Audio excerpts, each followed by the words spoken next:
Living in a city means riding packed metros, jammed with people like a can of sardines. It's always loud and noisy. Sometimes it gets hard to breathe, especially during rush hours.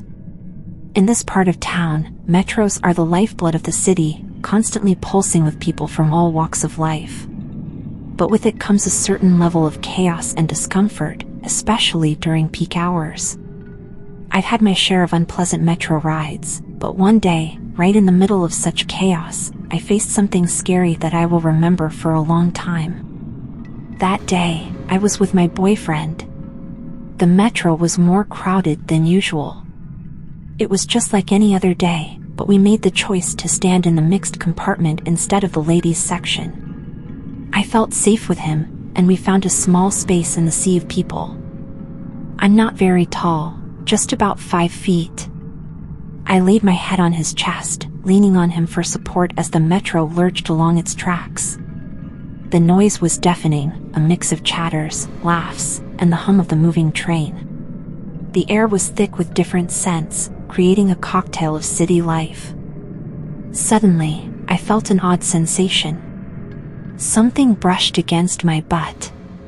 It was a crowded metro, and such things were bound to happen. But the brushing didn't stop. Instead, it grew bolder and more frequent. Soon, a disturbing realization dawned on me. The touch was not accidental. There was a man pressing himself against me. I could feel his private part pushing against my butt. The realization terrified me. I tried to wriggle out of the tight spot, but the crowd was too thick. Panic started to set in. I attempted to tell my boyfriend, but my words drowned in the chaos surrounding us. Soon, the gentle brushing turned into a forceful rubbing. I was sure now, horrified at what was happening to me. It was as if my body was paralyzed, not reacting to my desperate commands to push away or move. My mind was screaming, but my voice was lost in the deafening noise of the metro. I felt like I was stuck in a twisted nightmare. Each second felt like an eternity. I counted the stops, each one bringing me closer to my escape. As soon as the metro pulled into the next station, I broke away from my immobilization and dashed out of the metro as the doors opened. The events that followed are a blur. I remember rushing through the platform, gasping for breath, the noise of the station slowly fading behind me. I don't remember if I told my boyfriend what had happened or if I had broken down crying in the middle of the street.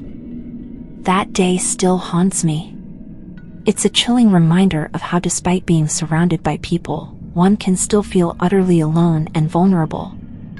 I learned a harsh truth that day.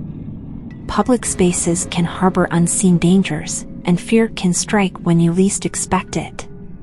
I share this story not to scare others, but to raise awareness.